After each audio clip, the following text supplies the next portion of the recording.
imagine that you're looking for a stable partner. And I might suggest what you might look for on the way to making that decision. All things considered, a certain amount of similarity on the personality dimensions between the two of you is probably to be recommended.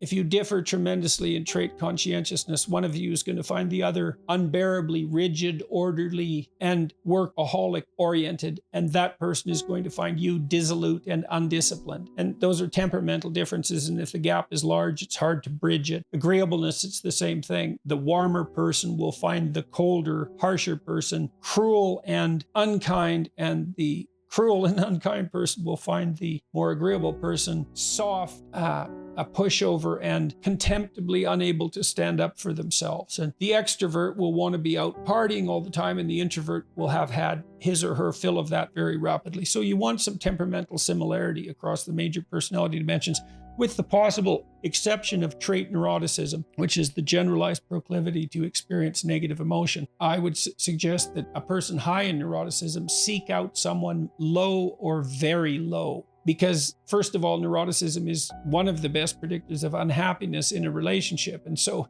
if you're both high in neuroticism, you're very likely to be unhappy in the relationship. And it's highly probable that the person who's higher in neuroticism needs the stabilizing influence of someone who's lower.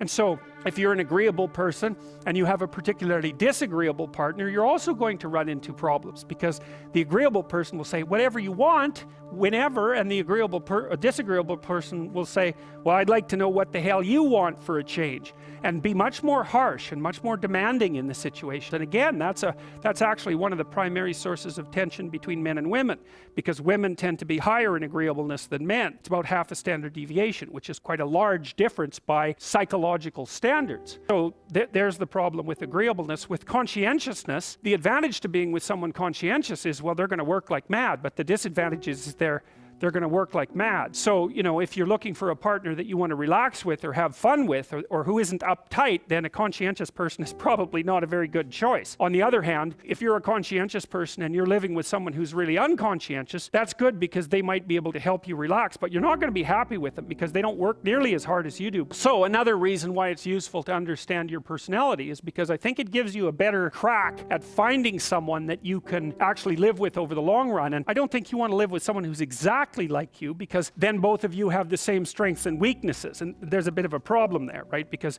maybe an agreeable person can use a bit of a disagreeable person around them to balance each other out, and vice versa, right?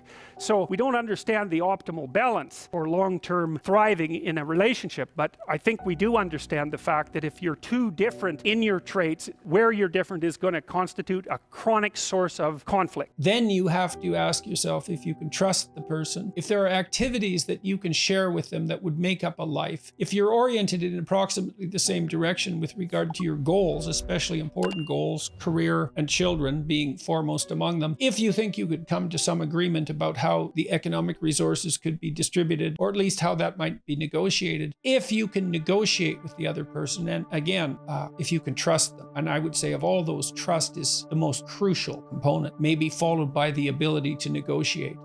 The right person is someone you can negotiate with, because there's going to be differences between you and them. There's going to be differences in your approach. There should be, hopefully there'll be, because that means that the two of you are bringing different skill sets to bear on the problem. That means that you have a more diverse range of potential responses, which can be good, but also that there's going to be conflict. The issue then becomes, can you negotiate through the conflicts, and will the other person stick to their negotiated solution? And then if you find someone like that, and they're of approximately the right age, and everything else seems to be in order, then in some sense they're as good a bet as the next person, and life doesn't last forever, and so there's real reasons to get on with it.